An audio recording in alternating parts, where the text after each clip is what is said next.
Olá pessoal, tudo bem? Me chamo Marco Antônio, professor do Centro Universitário Unifaciar. A tecnologia, ela acaba afetando o nosso cotidiano, correto? E no Brasil, será que foi diferente? Nessa aula, trataremos sobre a evolução da tecnologia no século XIX e XX em nosso país. Vamos lá?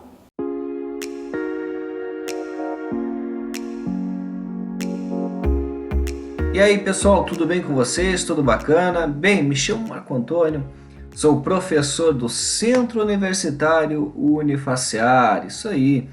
E na aula de hoje trataremos então da tecnologia e a modernidade do Brasil, né, no período, né, dos séculos 19 e 20, né?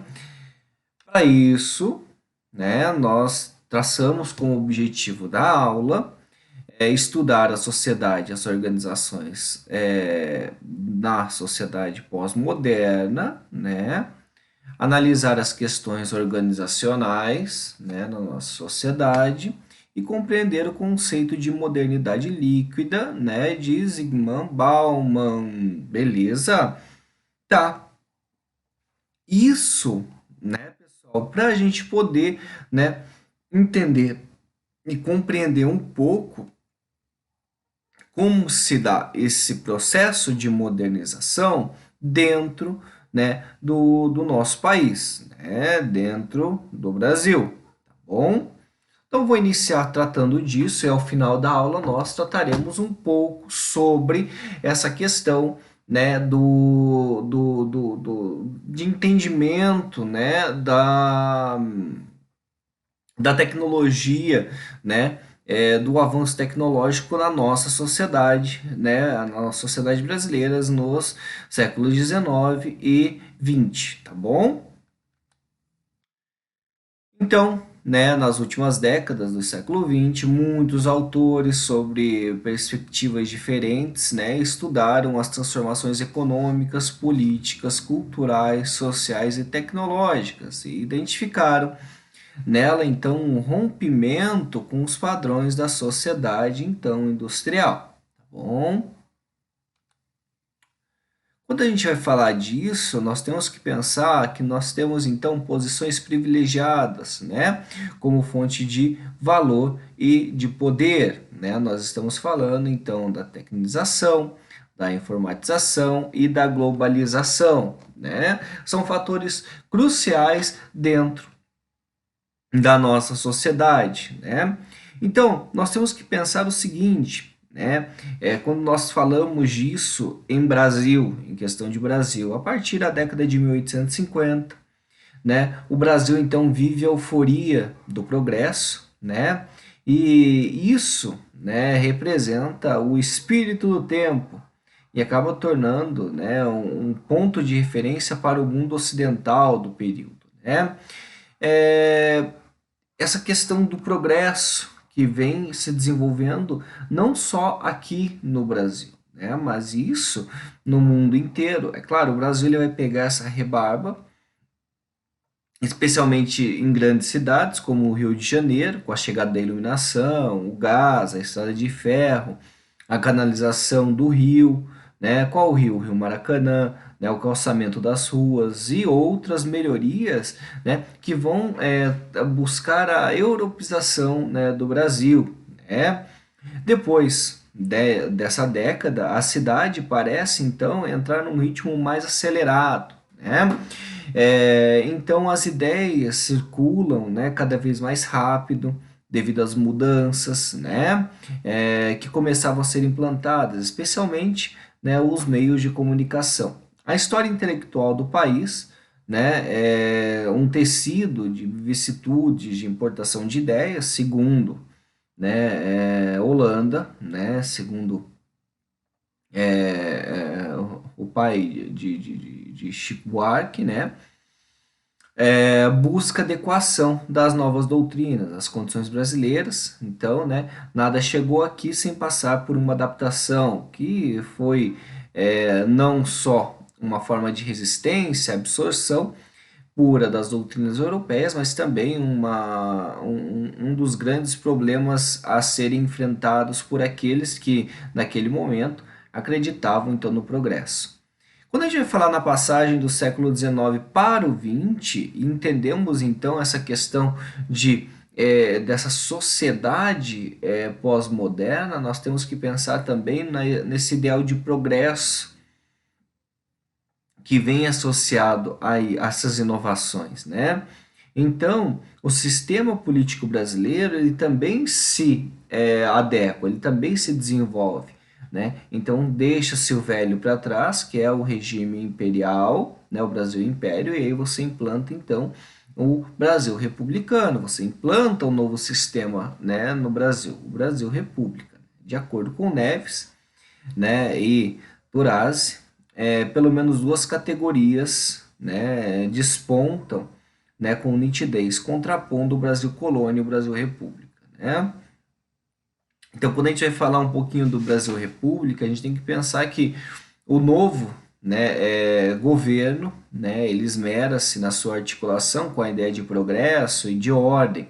E esse conjunto ordem e progresso, né, totalmente positivista, né, ele transforma-se em sinônimo de civilização. É muito estranho, porque se a gente pensar em progresso, a gente tem a desordem, né? A gente tem esse essa questão do caos, né? Primeiro se instaura o caos, a desordem, para que daí haja sim o progresso. E aí, né, quando você tem a ordem, né, instaurada após, né, esse progresso, né, uma nova ordem instaurada. Então, pessoal, por sua vez, né, nós temos então o processo então civilizatório, né, que estabelece o primado da racionalidade, da dignidade do trabalho, né, e você tem sempre essa questão da desordem, então sendo colocada, né, como um atraso colonial, né, então nós éramos uma colônia, né, que era desorganizada, num império, né, que refletiu isso, né, essa desordem, e agora vinha o novo regime, o regime da República, que buscava, então, né, trazer este avanço, trazer essa concretude, né, da ordem, então, do progresso, né, da civilidade. A República, então, que se inicia, né, em 19, ali no finalzinho do século XIX, em 1889, traz consigo o projeto de uma nova ordem, correto? Né, que vem, então, romper com esse atraso, né? Em meados do século XIX, as crônicas folhentinescas, né, publicadas nos diários do Rio de Janeiro, dão claros indícios, né, de que significa, então, do que significa progresso e civilização para a população letrada nessa cidade, né, a cidade do Rio de Janeiro ainda, né, e o quanto essa noção é reflexo de novas tecnologias. Então notem que a tecnização, a informatização, ela vem junto, né, com esse processo. Né? E a gente traçando esse contraponto com o Brasil, nós vemos que essa sociedade ali do século XIX, ela vem muito disso, né? Dessa nova tecnologia, da tecnização, né, dessa questão de civilidade, né, podemos dizer assim. A globalização ela é fruto do final do século XX, da segunda metade do século XX, não final, da segunda metade do século XX, né, e isso é algo interessante porque ele busca interligar, né, todo é, todos a tudo, né? Transformar o mundo numa aldeia global, né? Mas isso ele já vinha de certa forma acontecendo, né? Porque nós buscávamos inspiração, entre aspas, em uma sociedade que não era nossa, em uma sociedade europeia, né? Eurocêntrica. Hoje nós vivemos, né? A busca, é claro, né? Buscando características, né? Até então, né, até alguns anos atrás, características, né, estadunidenses, e agora nós buscamos, né, especialmente a nossa cultura, os jovens, eles buscam, né, esse esse ideal, né, de cultura no pop, né, na China, por exemplo, né, no Japão, né, com essa cultura, né, você tem a cultura K-pop, né, e algumas outras coisas. Mas é isso, né, pessoal? Então, vamos falar mais um pouquinho sobre essa cidade ali no final do século XIX, que nós já sabemos que, olha só, ela vem se modernizando, então, desde a segunda metade do século XIX, e então ela no final do século XIX ela passa por uma alteração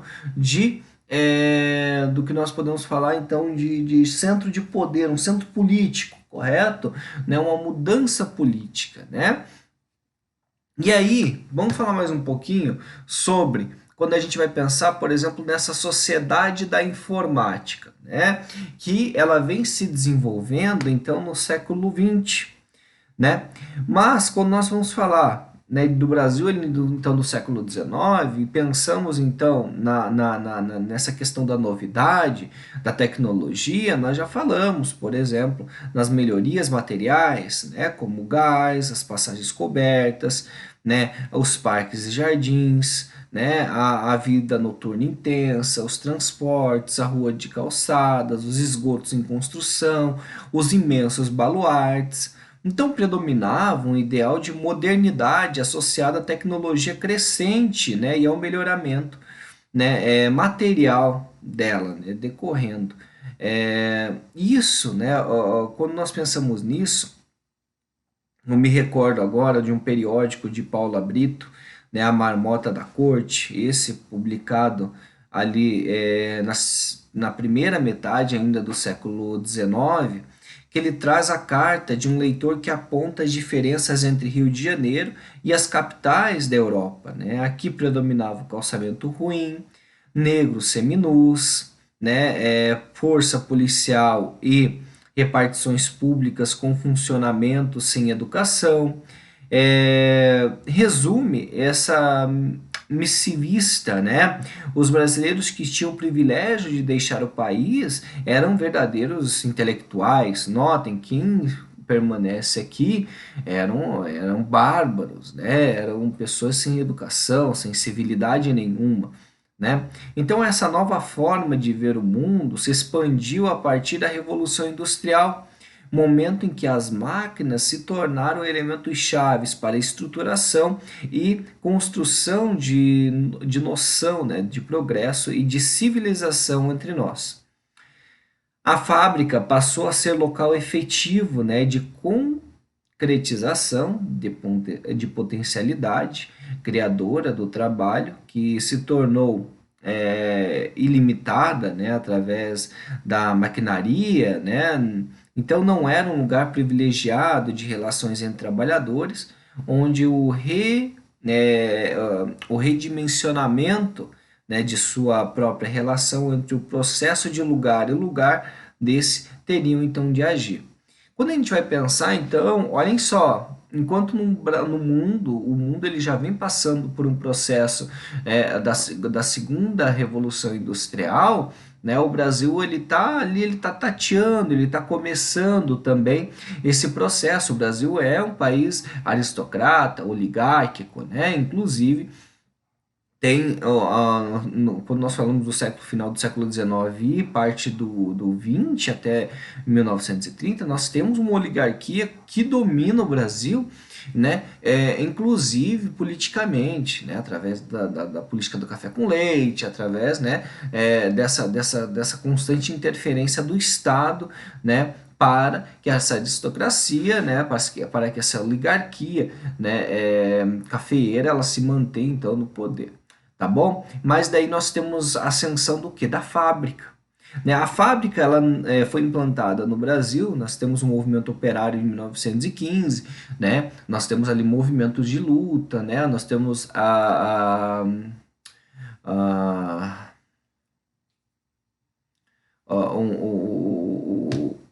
alguns movimentos, né, de pensamento. Os anarquistas, lembrei, o movimento anarquista, né, temos o movimento sindical crescendo, e, né, quando nós pensamos então na fábrica, então a fábrica ela não só reduz o trabalho humano, né? É uma lógica mecânica, como também se converteu no acontecimento tecnológico, uma utopia, que começou então a ser processada nas sociedades em que o trabalho ocupava o pódio mais alto, mas era necessário que os trabalhadores se convencessem, né, a se filiar a essa ideia e que acreditassem na edificação do novo, né, conceito então do trabalho, tá bom? Esse endeusamento da máquina, né, ele acabou sendo trazido também para o Brasil, né? Ele acabou sendo colocado na cabeça desses movimentos, né, de debate, de fala, né? E o progresso ele vem, só que as pessoas ficaram também com medo de serem substituídas pelas máquinas ou de terem o seu sustento, né, o seu sustento ali taxado, né, deixado de lado. É muito interessante isso, porque isso é algo que vem sendo colocado no Brasil, né, isso é algo que vem sendo colocado não somente naquele momento, né, mas é algo que foi colocado no Brasil durante todo esse processo, né, buscando então a capacitação do cidadão, do trabalhador, né, buscando que esse jovem, essa pessoa se capacite cada vez mais, né, buscando amparo, né, nesse desenvolvimento tecnológico e não podendo ficar para trás. Porque se você fica para trás, é sinônimo de que você é ultrapassado e você não pode então estar dentro dessa questão, né, do ambiente de trabalho. É interessante porque essa questão de novidade, né, ela vem muito ligada ao jovem, né, ao ser jovem. Quando uma pessoa, então, ela está ali com seus 40, 50 anos, ela é simplesmente descartada, porque a mocidade passou, né, e ela passa a ser desatualizada dentro, né, desse ritmo que é o ritmo frenético. Quando a gente vai falar disso, né, na segunda metade do século XX, nós temos análises, por exemplo, de Adam Scaff, que nos traz a sociedade informática, né? Nesse livro, né, ele trata responder o que o futuro nos guarda no que se refere às últimas décadas do século XX, né? O que esperar, o que aguardar, né, desse momento. Né? É claro que hoje nós estamos no século XXI, mas devemos levar em conta o que ele pensava, o que ele retratava. E é um medo, né, que o brasileiro ele vinha. Eu acredito que a gente pode até fazer um paralelo, por mais que seja diferente, porque nós passamos por no século XIX um momento de novidade, de euforia, e no Brasil, a partir da segunda metade do século XX, nós temos um momento de decréscimo, né, na qual se instaura de forma forçosa um período ditatorial, mas então que ele quebra o país e aí é bem o que a Scaff ele aborda nas últimas 2 décadas do século XX. O Brasil, né, ele busca a espera, não, eu trago para o Brasil essa análise, ele busca essa novidade, o que esperar, né, nas 2 últimas décadas, né? Então nós temos a sociedade mundial em um ritmo frenético de desenvolvimento e evolução tecnológica, né? E também ao mesmo tempo em que são enormes os avanços também, né, apresentam riscos nas questões tecnológicas e sociais. O Brasil, assim como ele já vinha atrasado ali no século XIX, ele caminha de forma atrasada no século XX. E, além dessas questões tecnológicas que no Brasil chegam, né, de forma mais atrasada, nós também temos as questões sociais que vão ser implantadas ou que vão buscar avançar ali no final do século XX. Né, a partir da Constituição Cidadã de 88, nós temos em 90 a criação do ECA, em 92 a criação do Estatuto do Servidor Social, em 96 a LDB 9394, que em 2001 vira LDBEM. Não muda nada, só mudou a nomenclatura. Nós temos alguns documentos que eles vão avançando. Nós temos na área de educação o Plano Nacional de Educação de 2001, o atual, né, 3005, que é o segundo Plano Nacional, né, que foi aprovado em 2014. nós temos avanços, além de fóruns nacionais e internacionais, que vão buscar essa equidade, né, social, buscando a igualdade social. Tá bom? Mas nós também temos as nossas questões tecnológicas, né? Será esse acesso à tecnologia, esse acesso, quando nós falamos disso, quando nós pensamos nesse acesso, ele realmente existe, ele não existe? Notem, pessoal, são questões que são colocadas e eles vêm muito de encontro ao que nós estávamos falando de globalização, que é, que é algo novo também na década de 70, né? Algo na década de 70 que busca essa interligação, né? Então o mundo ele se acelera. Ele, por mais que é a mesma novidade do século XIX, nós estamos vivendo ali no século XX de forma acelerada, acentuada. Existe algo acontecendo, né? Então, quando nós falamos então disso, nós temos que pensar, né, no que Scaff ele fala, que mesmo que se possa concordar com a conjectura global, tem o poder então de desenvolver uma nação, um cidadão universal, né, que abre espaço para o poder de novas formas, né, de democracia direta em governos locais. É importante ressaltar que a atual revolução tecnológica de modo algum nos conduz, né, a uma forma superior de democracia. Tá? Pelo contrário, se não houver ação política dos partidos e das entidades organizativas dos trabalhadores, a divisão social poderá ser entre quem tem ou não tem esse acesso. Temos também a visão de Alvin Toffler, né, quando ele vai falar, por exemplo, na sua escrita ali do Power Swift. Né? Então ele descreve a ascensão das virtudes de um novo sistema de comunicação, né, inseparável de um novo sistema de criação de riquezas. Então, quando nós falamos então dessa ascensão desse sistema de comunicação, que ele é utilizado então para a manutenção do poder, né, a manutenção do poder das elites, né? Antes nós tínhamos as oligarquias que permaneciam no poder, né? Eu sempre trago o caso brasileiro, tá bom? Mas são autores que trabalham sempre esse pensar macro, né? O pensamento mundial. Mas quando nós falamos de Brasil e trazemos a leitura desses autores, nós temos que pensar que a manutenção do poder está na mão, no caso, na segunda metade do século XX, na mão da tecnologia. Quem detém os meios de comunicação, ele pode trabalhar, então, expondo, né, ideologias e mantendo o poder na mão das mesmas pessoas. O que nós vamos ver? O que nós teremos acesso? Né? São essas pessoas que utilizam então desses meios de comunicação para que nós possamos então ter acesso a informações ou não, e assim nós consigamos mantê-los no poder ou não, tá bom? Então quem tem o poder quem tem os meios de comunicação tem o poder, ou quem tem o poder tem os meios de comunicação, né? Então, a partir disso, você tem um sistema de criação que vai gerar riquezas, né? Para quem? Para essas pessoas.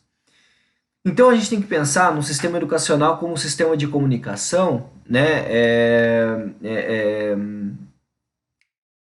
O que tem um pensador, né, da educação, agora me fugiu o nome dele. Não é Chartier da história. O nome, pessoal, desculpem.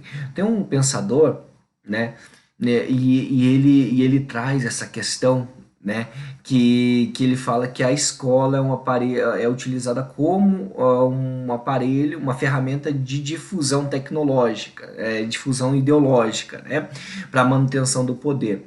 Então, nós temos que ter como princípios, né, do sistema educacional, né, aí saindo um pouco desse pensamento, que nós temos que ter a interatividade, a mobilidade, a conversabilidade, a conectividade, a ubiguidade, a globalização. Notem que isso ele vai buscar, né, a partir desses pontos, né, esses princípios, ele vai buscar então nos trazer uma sociedade em que a garantia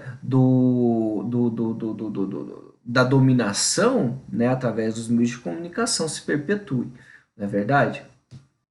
Então, pessoal, quando a gente vai falar agora da sociedade para Manuel Castells, desculpem, nós temos que pensar na obra que ele escreveu já no final do século XX, né, A Sociedade em Rede, que ela vem expor bem o que a gente está conversando, né, bem essa questão da sociedade contemporânea como uma sociedade globalizada, né, centrado no uso e aplicação de informação, e conhecimento, né, cuja base material está sendo alterada aceleradamente, né, por uma revolução tecnológica, em meio às profundas mudanças nas relações sociais, sistemas políticos e também no sistema de valores. Quando a gente vai falar, então, na tecnologia e modernidade no Brasil, né, a gente tem que pensar, por exemplo, na centralidade da tecnologia da informação, no refinamento da teoria sociológica com a proposição da articulação do conceito clássico, né, de modo, né, de produção, a noção por ele desenvolvida, né, de modo também de desenvolvimento. Também pensar na compreensão do Estado no desenvolvimento econômico e tecnológico e na caracterização da sociedade informacional, né, como uma sociedade em rede, né, com a morfologia social definida por uma topologia em forma de rede. Para Bauman, aí agora entramos em Bauman, pessoal. O momento presente pode ser caracterizado como a era da liquefação do projeto moderno, a modernidade líquida, né? Para ele, né, a modernidade era tida como um processo social, econômico, político e cultural. Olha só, nós estamos trabalhando dessa forma desde o século XIX. Beleza? Eu apresentei para vocês aspectos econômicos, políticos e culturais da cidade do Rio de Janeiro, no Brasil, e como isso vem se desenvolvendo durante o século XX. Beleza? Amplo, isso numa amplitude que ao longo de sua marcha histórica ele vem se derretendo. Então hoje nós temos uma sociedade interligada, mas que se derrete com os conceitos já existentes. Vamos pensar o seguinte. Nós temos uma sociedade que era eurocêntrica, com uma visão eurocêntrica, com uma identidade que caracterizava, por exemplo, Rio de Janeiro, São Paulo, né? Sem entrar em questões mais pontuais, mas que, se a gente colocar, né, de forma bem sucinta, eles tinham eles tinham características sólidas, né? Definidas por uma identidade nacional. Aos poucos, com esse desenvolvimento e esse avanço da globalização, nós temos hoje esses sólidos que não são mais sólidos, se derretendo e tendo, por exemplo, dentro de um sujeito, vários outros sujeitos com vários outros aspectos culturais, políticos e econômicos. Nós não temos algo que nós chamamos de, sendo bem simplista, de raiz. Nós não temos uma raiz fixada mais em nossas origens. Nós passamos a ter várias raízes, né, e várias origens distintas. E isso nos deixa não ligados, né, fixados, mas sempre com relações rasas, né, que se dissolvem rapidamente. Vamos pensar o seguinte, os grupos de parentesco, a comunidade tradicional fechada e isolada, os laços e obrigações sociais fundados na afetividade, na tradição, a religião, dentre outros, foram de certa forma derretidos pelo progresso moderno. O derretimento dos sólidos, né, como nós falamos, são traços permanentes da modernidade, né? Quando nós falamos nisso, os sólidos que estão para ser lançados, né, no cadinho e os que estão derretendo neste momento, o momento da modernidade fluida. São os elos que entrelaçam, né, as escolhas individuais, né, em projetos e ações coletivas, né?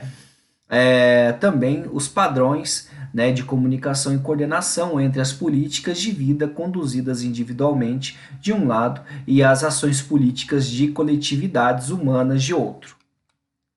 O fenômeno mais aparente dessa desvinculação é o processo de desregulamentação política, social e econômica, que se manifesta na expansão livre do mercado mundial, no desengajamento coletivo e esvaziamento do espaço público.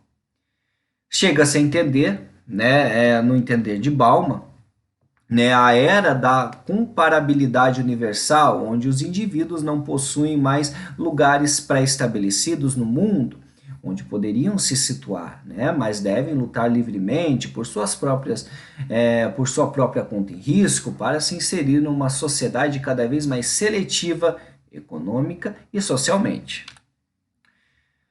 O crescimento econômico acelerado parece não provocar um surto concomitante de felicidade, mas ao inverso é a taxa de criminalidade que é crescente e uma ascensão, né, na sensação de incerteza quanto ao destino de cada um. Então, nota-se que antes nós tínhamos um coletivo. Atualmente, com esse processo de globalização, estamos interligados pela tecnologia, mas sujeitos cada vez mais individuais, né, mais soltos, no que nós falamos, mais individualistas na nossa sociedade. E isso nos faz não ter a certeza, porque não temos mais pessoas para estar conosco, desculpem. Nós temos pessoas em ambientes virtuais, mas não temos pessoas no nosso cotidiano, alguma coisa assim. Uma vez, né,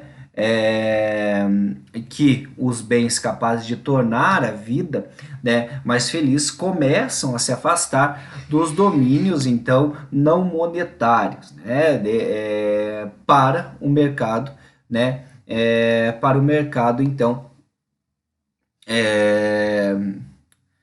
para esse mercado, né, de mercadorias, né, não há como os deter, né? O movimento tende a desenvolver um impulso próprio, né, e se torna autopropulsor, né, e autoacelerador, reduzindo ainda mais o suprimento de bens que, pela sua natureza, só podem, então, ser produzidos pessoalmente, só podem florescer em ambientes de relações humanas intensas e íntimas, né? Os poderes modernos, então, perceberam, né, o alto custo da torre de vigília de manter os dominantes e os dominados administradores e administrados sobre o mesmo teto. A segunda fase da jornada moderna, então, foi tentar reenraizar a antiga comunidade sobre a nova roupagem, através de um novo planejamento urbano, de novas visões sobre como administrar pessoas, que é o que nós conhecemos hoje, pessoal, como indústria 4.0.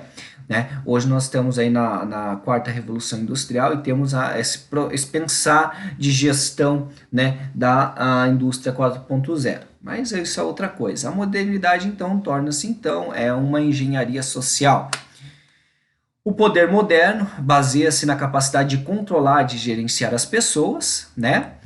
Para a elite global, extraterritorial, né? A identidade é uma mera questão de escolha eventual e postiça.